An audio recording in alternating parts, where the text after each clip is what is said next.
Radhashi Krishna Chaitanya Prabhu Nityananda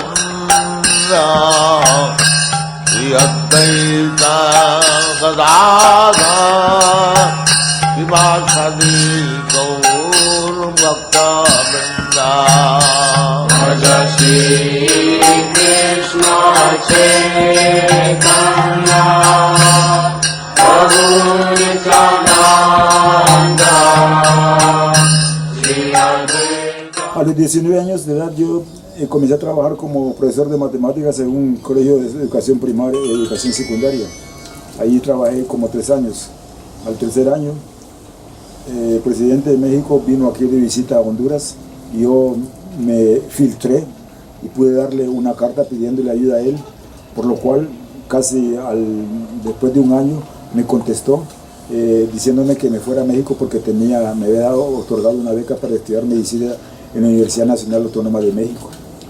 Ahí me fui para México y estuve estudiando hasta primero, segundo y tercer año de medicina en la Universidad Nacional Autónoma de México. Pero desgraciadamente ahí en el año 1938, que había una ola de rebeldía por todo el mundo que comenzó en París, llegó a México y en ese entonces hubo un movimiento huelguístico en México de la Universidad Nacional Autónoma de México. Y yo en forma insensata pues me metí en ese movimiento y por una u otra razón en un momento dado porque era una cosa incorrecta, me tuve que ir de México porque estaba perseguido por las autoridades porque no debía haberme metido. Entonces regresé a mi país, a Honduras, esperando conseguir los documentos para seguir estudiando aquí. Pero como de una u otra manera los documentos tardaban en llegar, mis padres para seguir estudiando me mandaron a la Universidad de Costa Rica. Y como todavía no me llegaban los documentos legales para seguir estudiando medicina en Costa Rica, por mientras yo me matriculé en la Facultad de Filosofía. Estando ahí, yo supe de un curso que estaba, la Universidad de Costa Rica en aquel entonces, estamos hablando de aproximadamente 1969, en la Universidad de Costa Rica, en la Facultad de Lenguas Clásicas, estaban dando clases de chino, japonés, griego, latín y sánscrito. Y entonces a mí me interesó y me metí a estudiar en sánscrito, ¿no? Estando estudiando sánscrito allá en la Universidad de Costa Rica, conocí a la primera persona que seriamente era vegetariana, era un muchacho estudiante también, que él decía que quería ser el Buda, y andaba bien flaco porque era muy estrictamente vegetariano, pues. Tanto que su mamá le decía que ella quería que fuera el Buda gordo y no el Buda flaco, pues.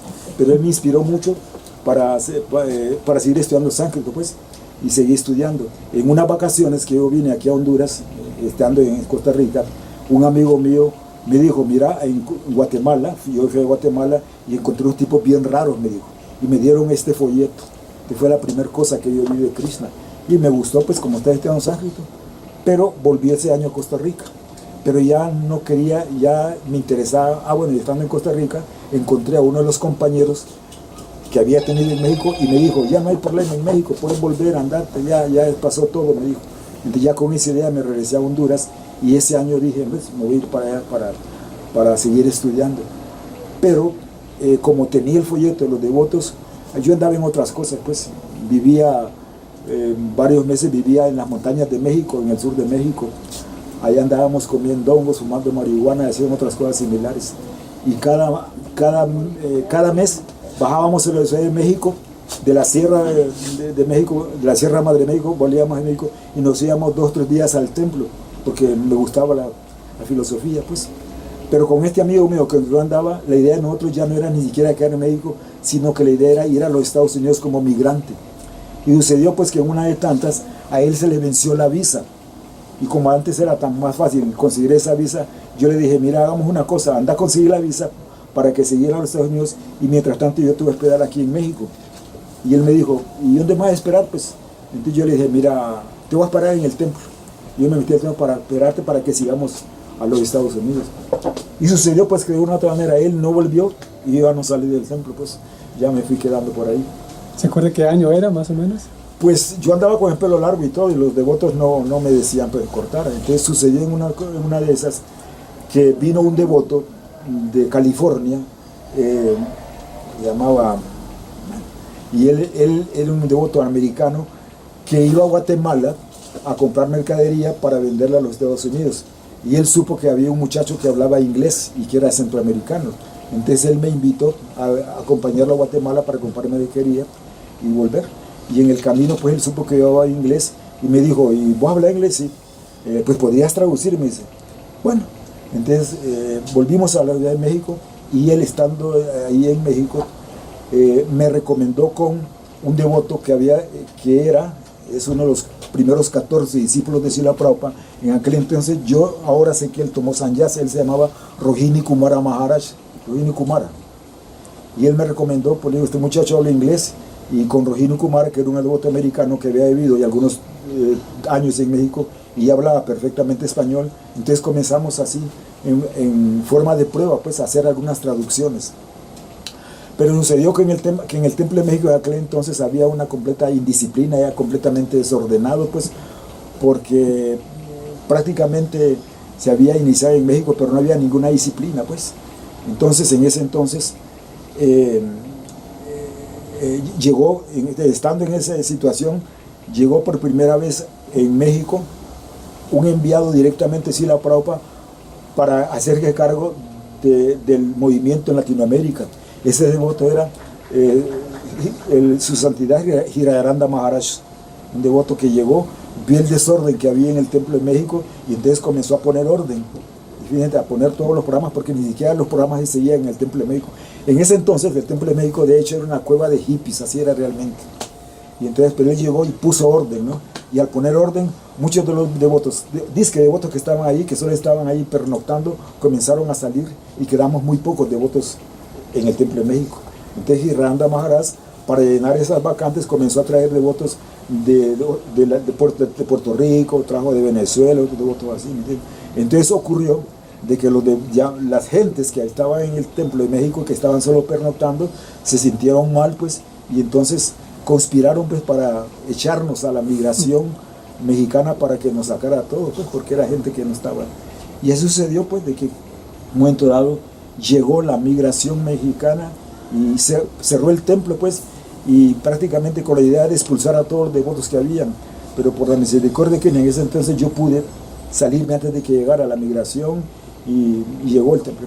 Pero en ese entonces, cuando ocurrió eso, un devoto llamó a Hridayaranda Maharaj, que era el encargado, porque Hridayaranda Maharaj en ese entonces estaba en los Estados Unidos con rumbo, iba para la India, pues tenía un viaje para la India, pero le llamaron contando después lo que había sucedido en México, que la autoridad había entrado y que había cerrado el templo. Entonces Hridayaranda Maharaj, entiendo que canceló el viaje y se vino directamente a México, pues. Y entonces cuando él llegó a México, pues prácticamente había muy pocos devotos, los devotos extranjeros todavía han sido expulsados, y devotos extranjeros prácticamente solo quedábamos su servidor y Kalpataru, que es un devoto guatemalteco, que por cierto ha sido el mejor sankirtanero que ha habido en toda la historia de Latinoamérica, el mejor sankirtanero que ha habido. Entonces ya pues cuando llegó Hridayaranda Maharaj y vio que habían cerrado el templo y que habían quedado muy pocos devotos, entonces él nos reunió a todos los devotos que habíamos quedado y comenzó a preguntarle a cada uno qué iba a hacer. Entonces llegó un momento dado que le preguntó a Kalpataru, que era guatemalteco, ¿y tú qué vas a hacer?, le dijo. Entonces Kalpataru le dijo, bueno, yo me voy a ir para Guatemala a hacer sankirtan, a distribuir libros. Y llegó donde mí y me dijo, ¿y tú qué vas a hacer? Bueno, otra cosa también, porque con Rohini Kumara habíamos comenzado a traducir y en México habíamos más o menos traducido, así como podíamos, el Bhagavatam, el primer Bhagavatam. Entonces Hridayaranda Maharaj sabía pues que yo había traducido. Entonces cuando llegó a mi turno me dijo, ¿tú qué vas a hacer? Entonces yo le dije, pues me voy a ir también para Centroamérica a predicar. Me dijo, no, tú te vas conmigo para Los Ángeles. Entonces Hridayaranda Maharaj de una manera u otra habló por teléfono al templo de San Diego y les pidió a los devotos que pasaran de San Diego a Tijuana con un busito para llevarme allí. Pues o sea, entonces volamos de México a Tijuana con Hridayaranda Maharaj, y ahí nos estaban esperando en Tijuana unos devotos en un busito. Ahí metieron prácticamente de ilegal, yo me pasé ilegal a los Estados Unidos, pues. Cuando entré a los Estados Unidos, que Giranda Maharaj me llevó, solamente yo único que llevaba era mi dhoti y mi yapa, no llevaba nada más. Y de cualquier manera los devotos de San Diego me escondieron en el bus y me pasaron. Cuando la migra se acercó al bus, entonces los devotos lo atacaron diciéndole, un folleto, un libro, y el migra dijo, pasen. Y así de esa manera pues yo me colé y llegué a los Estados Unidos. Llegamos a San Diego y luego llegué a Los Ángeles. Y ahí Giranda Maharaj organizó el departamento de traducción junto con Radha Chaitanya, que era un devoto colombiano que había vivido mucho tiempo en Nueva York. Lo mandó a traer y entonces con él y su servidor comenzamos a hacer el departamento de traducción formal, porque ya en México ya habíamos traducido el primer tomo del Bhagavatam. Cuando llegamos a Los Ángeles ya prácticamente estaba hecho, se lo entregamos a Giranda Maharaj y se imprimió el libro. Y Giranda Maharaj, el primer libro Bhagavatam que hubo, se lo entregó a Srila Prabhupada, Prabhupada lo vio y Giranda Maharaj me lo regaló a mí, el primer libro que hubo en español, el primer tomo del Bhagavatam. Fue prácticamente traducido en México, impreso en los Estados Unidos, se explica. Prabhupada lo tuvo, lo vio, se lo dio a Girananda y Girananda me lo pasó a mí. Estando en México, a mí me iniciaron prácticamente al año de haber estado en México, porque yo pues debido a que Rohini Kumara Maharaj, que como repito, uno de los primeros discípulos de Srila Prabhupada, me había recomendado, hice amistad con él y trabajamos juntos, pues incluso él me recomendó y yo llegué a ser comandante del Templo de México. Eso era yo en ese entonces, ¿no? Precisamente por eso, de una u otra manera, nos ganamos la enemistad de aquella gente de aquellos vagos que estaban en el templo, pues, y porque yo fui comandante y era bastante rígido, pues, y por eso fue cuando llegó la migra, a mí me quisieron, pues, prácticamente echar la migra para que me deportaran, pero prácticamente, pues, el Señor me protegió. Pero cuando llegó Giranda Maharaj, por recomendación de Rohini Kumara, a mí en 1974 me dieron mi primera iniciación. Yo, sí, en México, mi primera iniciación, ¿me entiendes? Y poquito después, ya cuando ya el templo estaba ya completamente ordenado, que ya Giranda Maharaj lo había ordenado y lo había puesto en orden, entonces se avisó de que Srila Prabhupada iba a llegar a México. Eso fue, si no recuerdo mal, en 1975. Por cierto, pues que cuando se avisó de que Prabhupada iba a llegar a México, todos los devotos de los diferentes templos de Latinoamérica, que no eran muchos, comenzaron a viajar hasta México. Unos de ellos fueron precisamente los devotos argentinos. Los devotos argentinos llegaron, y una anécdota que existe es de que cuando estos devotos pasaron por El Salvador, ellos trajeron a gente de El Salvador, pues, bueno, en ese entonces también venía un devoto, Mahavira, que venía de Brasil con otros devotos, llegaron a El Salvador. Y de alguna u otra manera a ellos le informaron de que había una persona que se estaba interesada en cosas esotéricas, pues, y era un arquitecto. Entonces ellos llegaron a la casa del arquitecto, que en ese entonces se llamaba Mauricio Castillo, y le predicaron y lo entusiasmaron, y entonces él puso un carrito que tenía a su disposición, y Kalpataru, bueno, que no estaba iniciado en ese entonces, y Rohini y Mahavira se trajeron pues al arquitecto y viajaron hasta México, pues, para conocer a Srila Prabhupada. Pero en ese interín, entonces los devotos que venían de Argentina llegaron a El Salvador también, pero ya este señor ya no estaba en El Salvador, pues, sino únicamente en la casa estaba su esposa. Y cuando llegaron, la esposa estaba lamentando que una gente se la habían llevado para México. Y Mahavira, Hanuman Maharaj, que era el encargado del templo de Argentina, que venía con otros devotos, vio a la señora y le dijo: no se preocupe, véngase con otros devotos, yo le consigo un marido ahí incluso en México, si él no lo quiere. Pues, de esa manera también viajaron a México. Entonces, tanto este arquitecto, que después llegó a ser devoto, como su ex esposa llegaron a México con Hanuman Maharaj. Entonces ahí pues, entonces llegó Srila Prabhupada. Ahí fue la primera vez que yo vi a Prabhupada personalmente. Cuando Srila Prabhupada entró al templo, yo estaba en la puerta, y Prabhupada era una persona que no era así de estatura muy alta, pero la impresión que tuve era que Prabhupada era altísimo, incluso yo no podía ni verlo, ¿no? Lo miré alto, alto, alto, me parecía que era un gigante, así, la impresión que yo tuve, pues. Entonces después ya Prabhupada entró y todo, e incluso todo el mundo nos pusimos en el templo, y entonces Rohini Kumara, que era el devoto antiguo, y había el discípulo de Prabhupada, comenzó pues, o se dispuso, mejor dicho, a elevarle los pies así a Prabhupada. Y yo estaba en primera fila viéndolo, simplemente estaba así como no sabía ni qué pensar, y en él, sin pensar, él me jaló, ven, me dijo, y entonces me puso a lavar los pies de Prabhupada junto con él, y yo le lavé los pies de Prabhupada, yo no sabía ni qué estabas pasando, realmente. Entonces Rohini Kumara, más por su misericordia, me puso junto con él a lavarle los pies de Srila Prabhupada. Y en ese mismo día, creo entonces, Prabhupada, el siguiente día, iba a dar iniciaciones. Y entonces a mí, por su misericordia, me dio el cordón, o sea, me dio mi segunda iniciación. Es más, él me llamó a sus habitaciones y me enseñó a contar, para contar mi edad. Es más, yo me confundí un par de veces y él me volvió a repetir la forma como debía cantar mi edad. Y él personalmente me puso mi cordón en el tiempo. Ese fue en 1975 aproximadamente. Después Prabhupada se fue pues, de México, pues, y después de eso, poco después de eso, sucedió lo que hemos contado antes, pues, que la migra entró a México, ¿me entiendes?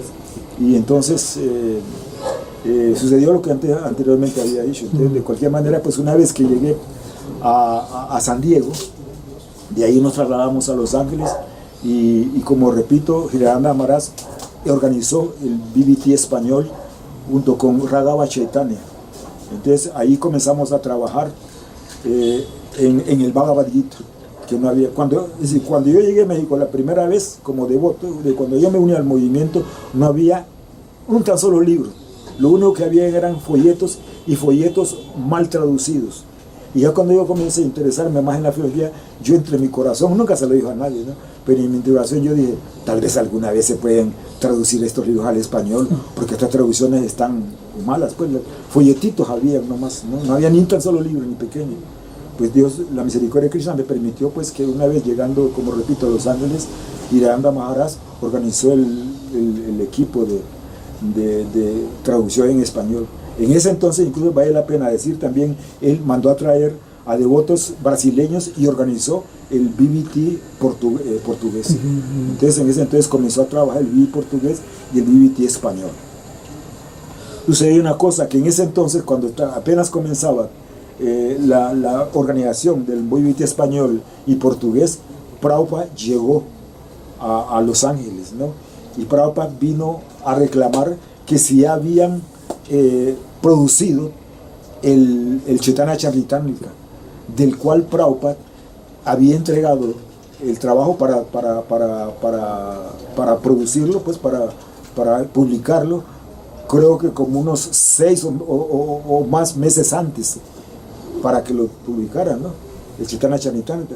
Y cuando llegó a Los Ángeles, el encargado, que era en ese entonces Rameswar Maharaj, le informó que los 18 tomos que después fueron, solo habían 2 tomos de Hirananda Maharaj. Entonces, en una caminata, que Prabhupada cuando llegaba a Los Ángeles, daba una caminata y los devotos lo acompañaban, pues. Y en una caminata él le preguntó a Rameswar Maharaj qué había pasado con el Chaitanya Charitamrita. Entonces parece que Rameswar Maharaj le explicó que solo habían producido 2 tomos. Y Prabhupada, pues, parece no se molestó y le dijo, ¿cómo? ¿Solo 2?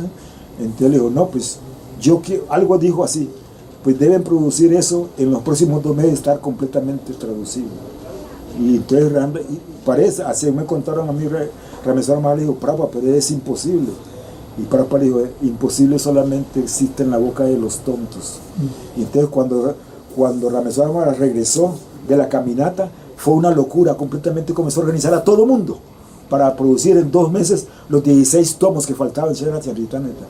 Y puso al BBT inglés a trabajar 24 horas al día, prácticamente no dormía, ¿me entiendes? Y entonces, siguiendo ese ritmo, Hirananda Maharaj dijo, pues también nosotros vamos a producir el Bhagavad Gita al mismo ritmo. Entonces nosotros los devotos del BBT español trabajamos toda la noche, trabajando, ¿no? Y nuestro último acto del día era ir a Mongol Ártico. trabajábamos toda la noche y lo último que hacíamos era ir a Mongorates, después dormíamos en el día y después trabajábamos, ¿no? Y de esa manera, pues, trabajando a ese ritmo, pues Rameswar Maharaj salió con su compromiso y Hiranda Maharaj y la Biblia español también pudimos producir el Bhagavad Gita en español por primera vez. A partir de entonces comenzamos a producir, salió el Bhagavad Gita y comenzamos a producir todos los demás libros. O sea, personalmente tuve la misericordia de trabajar en el Bhagavad Gita completo, el primer Bhagavad Gita en español, en 3 tomos del Bhagavatam. Producimos el Néctar de la Devoción, y de hecho todos los primeros libros pequeños y pequeños fueron traducidos de 1975 a 1974 a 77 aproximadamente. Tuvimos 2 o 3 años de intenso trabajo, ¿no? Para produciendo los libros bajo la dirección de Hiranda Maharaj.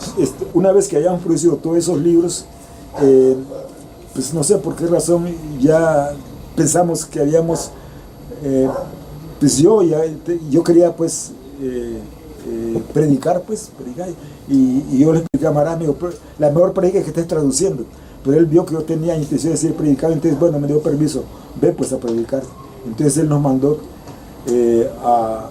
a México, y nos mandó junto con Harinamananda, que era un devoto panameño que se había unido a nuestro grupo de traductores. Él no era traductor, pero él nos servía, pues él era quien lavaba los dotis, nos servía para allá, de un devoto panameño recién llegado, ¿no?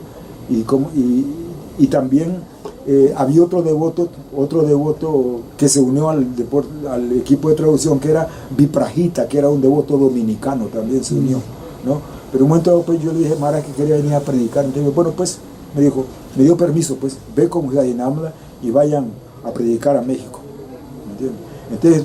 Entonces exactamente, yo pues había vivido 3 años indocumentado en los Estados Unidos, y yo pensé que no era ningún problema en la frontera, pero no tenía ningún problema, pues pasamos a México sin problema por la misericordia de Krishna, pues. Y llegamos a la Ciudad de México, pues, y en ese entonces se estaba organizando los devotos de México para ir a abrir un templo en Guatemala. Y entonces como los 12 éramos centroamericanos, Harinamananda y yo éramos centroamericanos, y en ese entonces también había llegado a México Kalpataru, que era devoto guatemalteco. Entonces organizamos para ir a hablar al templo en Guatemala, y supuestamente la persona que se iba a encargar del templo en Guatemala era Radhakrishna Maharaj, un devoto antiguo, un devoto firme y muy pesado mexicano, ¿no? Que tenía mucha confianza con Hiram Maharaj, pues le confiaba, pues. Pero en ese entonces, en ese interín, hubo una llamada de Colombia que había un problema en el templo de Colombia, y entonces Hiranda Maharaj dijo, bueno, que vaya Radhakrishna a Colombia, y tú, me dijo a mí, ve a Guatemala a abrir. Entonces a mí yo tuve que ir al templo de Guatemala, porque la persona que había sido designada, que era Radhakrishna Maharaj, lo mandaron a Colombia, que había un problema ahí. Y de esa manera, pues entonces nos vinimos, Harinamananda, Kalpataru y un servidor abrió el templo en Guatemala. En Guatemala no había absolutamente nada, pero ahí comenzamos, pero se nos mandó pues con un fuerte dotación de libros, incienso y otras cosas para comenzar a abrir el templo. Y llegamos a Guatemala, pues Guatemala, un país piadoso, pues, y comenzamos ahí, comenzamos a predicar, encontramos una familia que era muchachos que eran amigos, ahí nos dieron hospedaje por unos días, pero después yo pude conseguir una casa muy bonita y barata, y ahí comenzamos a predicar en Guatemala. ¿Recuerda el año más o menos? Eso fue en el 76, en 1976 probablemente, en ese entonces, y encontramos un ambiente favorable en Guatemala. Salíamos a hacer kirtan en las calles, distribuíamos libros y todo muy favorable.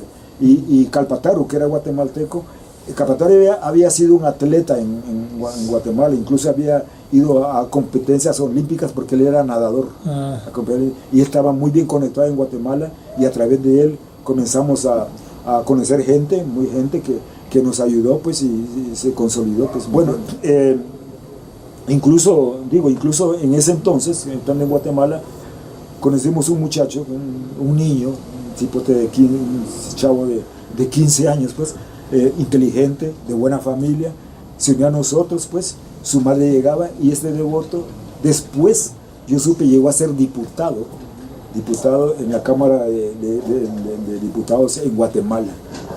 No sé realmente qué ha pasado con él, pero es un muchacho que de 15 años llegó. Yo viajé un par de veces con él a hacer Sánkirtan, incluso aquí en Honduras, y él era un niño simplemente, ¿me entiendes? Pero después yo sé, pues llegó a ser un diputado ahí. Pues después de estar en Guatemala un tiempo, ya que habían devotos y que había ya gente acá, entonces a mí me mandaron, llegó Panchadravira Maharaj, que era, él también trabajaban juntos con Giranda Maharaj y era encargado, y Giranda le encargó Centroamérica. Y entonces después de estar un tiempo ahí, pues ya que había gente organizada y que estaba Calpataru, que era guatemalteco, a mí se me mandó a Panamá. Fui a Panamá un tiempo, pues estuve ahí en Panamá, un lugar muy propicio, porque como hay muchos devotos, hay muchos hindúes, gente con muy buena posición económica y de hecho devotos pues hindúes devocionales, pues entonces ahí nos fuimos bien en Guatemala, perdón, en Panamá. Panamá. ¿Y cómo se abre en Honduras? ¿Cómo llegan por primera vez a Honduras? Bueno, estando en Guatemala, vinimos, porque aquí no había nada, pues.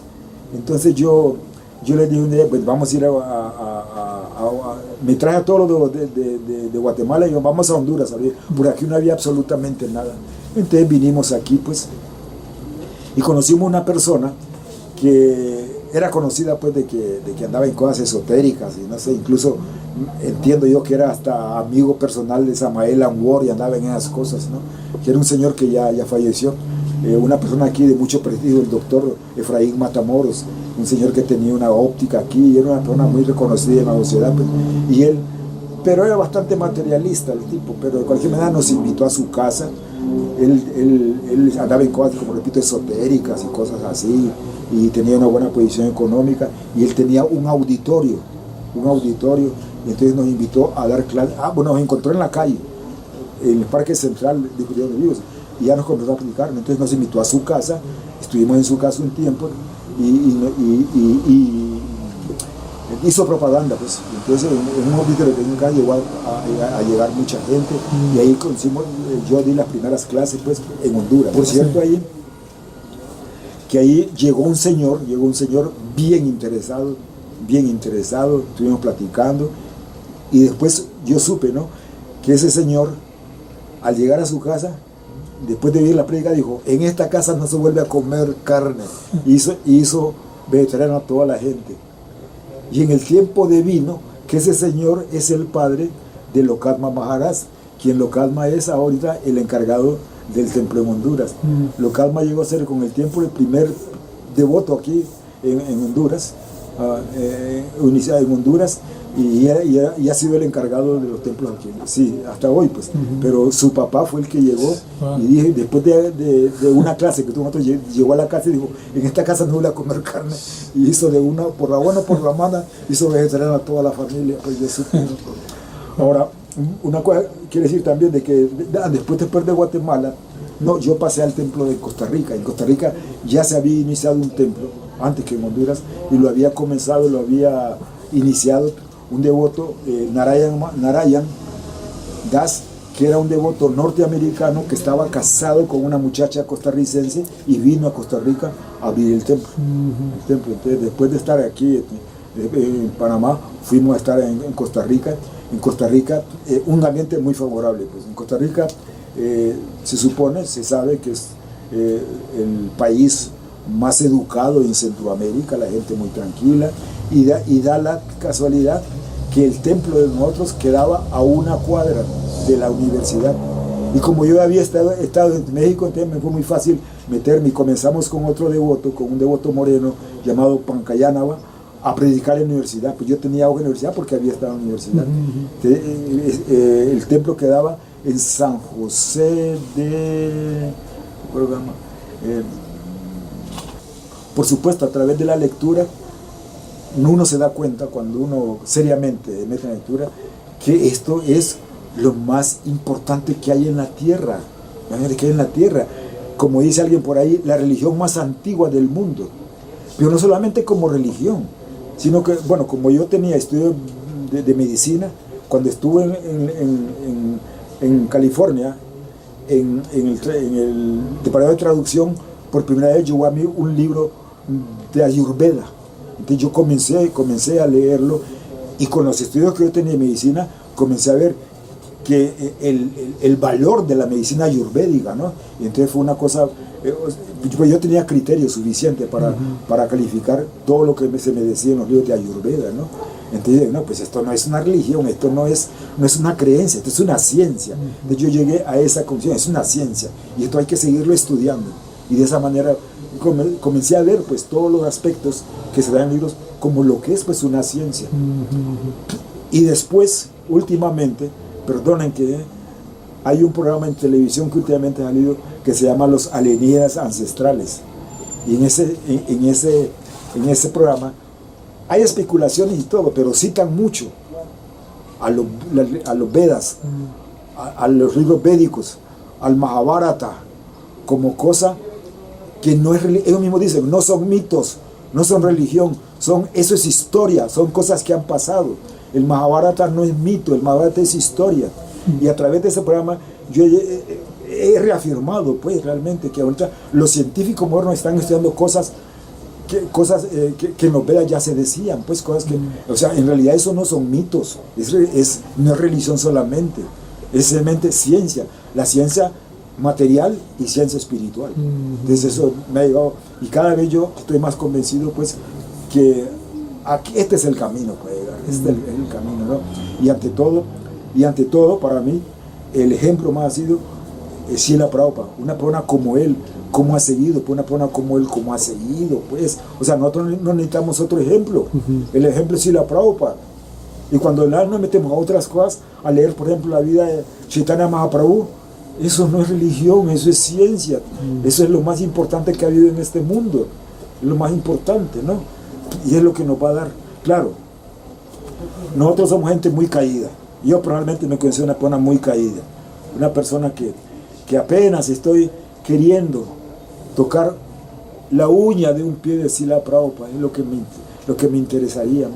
No me interesa ni ser más que siquiera ser una hormiga en la casa de Srila Prabhupada por tener su asociación. Otra cosa no me interesa, ¿no? Sin embargo, yo estoy aquí todavía enredado en el mundo material, todavía con deseos, todavía con cosas, ¿me entiende? Confundido por el mundo material.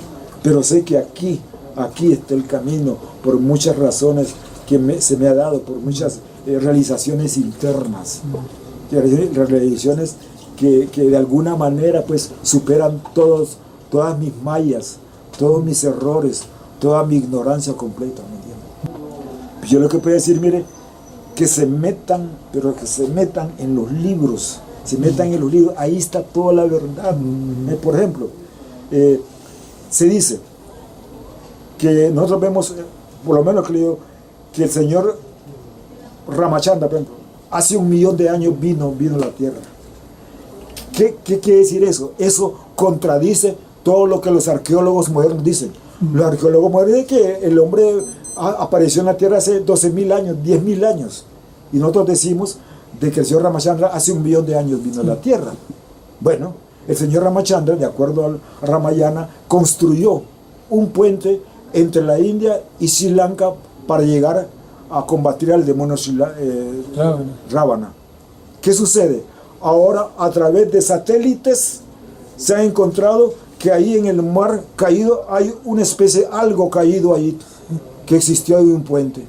Y el otro día, hace poco, otra cosa leí. Dwarka, la ciudad de Krishna, era una mitología que había ahí. Y hace poco, unos buzos encontraron que ahí en el lugar donde ahí está una ciudad caída. Sí. Entonces, ese tipo de programas y otro tipo de cosas que puede leer, entiende de que esto no es mitología, esto es historia que el hombre ha olvidado. ¿Por qué se ha olvidado? Porque estamos en Kali Yuga. Ahorita lo que nos importa no es la tecnología, todas esas cosas, pero esa tecnología existe. Es más, ahorita, hace poco, por un amigo me llegó un libro que he traducido parcialmente, realmente, que se llama we are not the first, no somos los primeros. Que hay un Señor, analiza todas las cosas que ahora están, que son descubrimientos que ya existían en el pasado. Como por ejemplo los vimanas. Los vimanas son los llamados platillos voladores, que son simplemente máquinas que construyen. Y es más, creo que en el Agastya Samhita, o sea, en esos programas citan hasta los textos védicos. En el Agastya Samhita se encuentra una forma cómo hacer una batería eléctrica. En otros se encuentra cómo formar un vimana, cómo hacer un aparato que vuela. Tecnologías que no son nada del otro, nada imaginario, pues. Sí. Son tecnologías avanzadísimas que ahora por nosotros estar en Kali Yuga hemos olvidado. Kali Yuga es la era de ignorancia, la era de riña e hipocresía. Ahorita la gente está interesada en pelear o tratarse hipócritamente, ya sea de forma personal o entre nación y nación. Pero se ha olvidado de esas cosas importantes.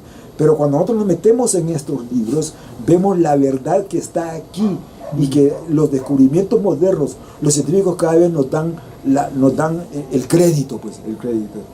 Cosas que antes eran mitología, ahora son ciertas, descubrimientos que se han hecho, cosas científicas que se han hecho.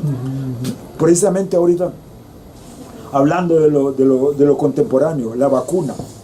Mucha gente por ahora habla que la vacuna sí, que la vacuna no, que la vacuna es un conocimiento védico. La vacuna se la atribuyen que el doctor Jenner la descubrió. Jenner era un médico que vivió un tiempo en la India cuando la ocupación de los británicos en la India. Y él vio, entiendo yo que él vio que las muchachas lecheras en la India tomaban un poquito de pústula de las vacas y se la aplicaban para no enfermarse de viruela. Eso es vacuna. La vacuna no es un invento moderno, la vacuna es algo védico, pues. O sea, infectarse uno con el virus o con el microorganismo debilitado para no enfermarse. O sea, y Jenner nunca negó que le había estado en la India, pues. Entonces, entre más se descubren cosas, la tecnología descubre cosas, más nos da la razón de lo que tienen los Vedas. Y por último, por decir así, el ejemplo, todos los grandes devotos, los grandes devotos no son gente tonta. Los grandes devotos son gente no inteligente, súper inteligente, que no solamente se interesan en los adelantos y en las cosas modernas, en las cosas materiales, sino algo más allá, algo más allá. Por ejemplo, la vez pasada estaba oyendo un programa que decía que si algún día los alienígenas, o sea, los de otros planetas, llegan a darnos a conocer, todas las religiones del mundo se tambalearán. La única religión será los Vedas, porque nosotros ahorita en Israel sabemos que Marte está habitado, que Indraloka está habitado, que los semidioses habitan los diferentes planetas, que la vida no solamente está restringida a esta minúscula partícula de arena que se llama la Tierra. Eso lo sabemos. Cuando venga gente, si algún día viene y se manifiestan, no va a hacer ningún disturbio para los Vedas, porque ya sabemos instante que el universo está lleno de vida, que no solamente el planeta está habitado, eso lo dicen los Vedas. Ahorita la gente está ansiosa y asustada de que puedan haber, hay 33 millones de planetas en este universo y todos están habitados. ¿Por qué? Porque la vida es el resultado de la presencia del alma en cuerpos materiales. Y el alma no está limitada ni por el fuego, ni por el sol. Nada limita el alma. O sea, el alma, como algo suprafísico, ocupa cuerpos hechos de diferentes materias. En este planeta, por ejemplo, el elemento reinante es el agua. Por eso nuestro cuerpo es agua. El cuerpo es agua prácticamente, pero a través de eso se manifiesta el alma, ¿no? En la luna se supone que el elemento reinante es el éter. Los cuerpos son de éter, pues, pero no es que está deshabitada. Todos los planetas están habitados. Todos los planetas están habitados por cuerpos materiales que anima el alma espiritual. El alma espiritual anima cualquier tipo de materia, porque realmente la vida es el alma espiritual. Y la vida no está limitada por nada. Desde todo planeta, sea el diferente elemento que reina en cada planeta, ahí se manifiestan los seres vivos. porque los seres vivos son una manifestación del alma espiritual. Entonces todos esos conceptos nos dan a nosotros seguridad de que estamos en lo cierto. Bueno, en primer lugar, Prabhupada nos da lo básico, Mahamantra. El Mahamantra es Krishna mismo, Krishna mismo. Nosotros lo hemos leído, pero no lo realizamos por nuestra maya. Pero Krishna no es diferente de su nombre. Precisamente ahorita una de las últimas cosas que, aprovechando esta pandemia, como el encerramiento de la pandemia, he estado traduciendo, es el Prema Vivarta. El Prema Vivarta es un libro hecho por uno de los discípulos de Chaitanya Mahaprabhu, que desde la escuela, un asociado de Chaitanya Mahaprabhu que se manifestó como un discípulo de la escuela de Chaitanya Mahaprabhu, ¿no? Este devoto estaba todo el tiempo peleando con Chaitanya Mahaprabhu, pero era su pasatiempo estar en disputas. Pero él hizo ese libro, el Prema Vivarta, y ahí se dice que el Mahamantra es Krishna mismo, no es diferente de ninguna manera de Krishna, que si nosotros no lo hemos realizado es por las ofensas que cometemos al cantar. Entonces, que cuando nosotros nos liberemos de las defensas al cantar, que son muchas pues, pero que con sinceridad, con firmeza, nosotros podemos alcanzar un estado de canto, de yapa limpio y sin ofensas. Nosotros no lo hacemos porque la prostituta de Maya, la mente, siempre nos está diciendo cosas diferentes.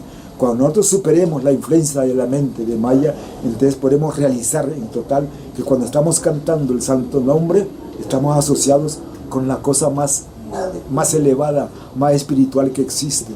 ¿Entiendes? O sea, los Vedas nos dicen, Iswara Parama Krishna Satchitananda Vigraha, que todo está controlado por una sola persona, por una energía, como usted quiera ver, pero esa energía se llama Krishna. ¿Y qué es Krishna? Aquello que es lo más atractivo. ¿Quién es Krishna? Krishna es lo que posee todo lo que andamos buscando. ¿Por qué? Por eso es atractivo. Todos buscamos diferentes cosas, pero todo lo que buscamos, riqueza, belleza, sabiduría, lo que buscamos, está en el Señor Supremo.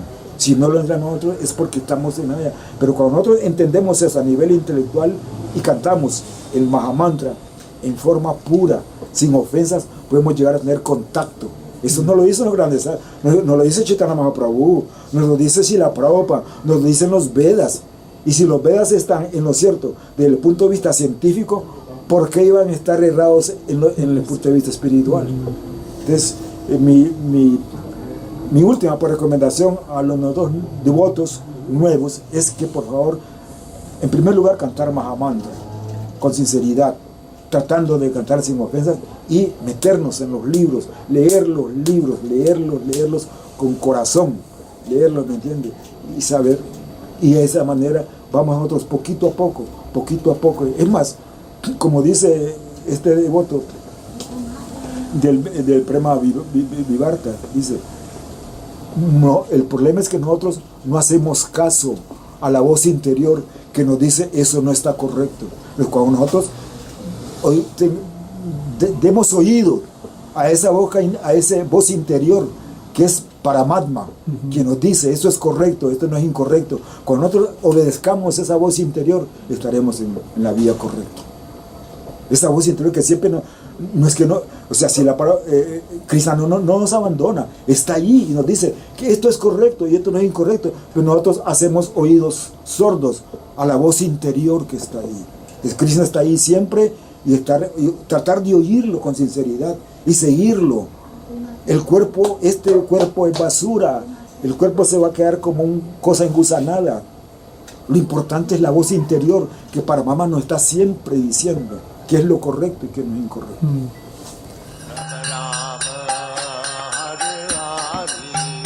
Hare Krishna.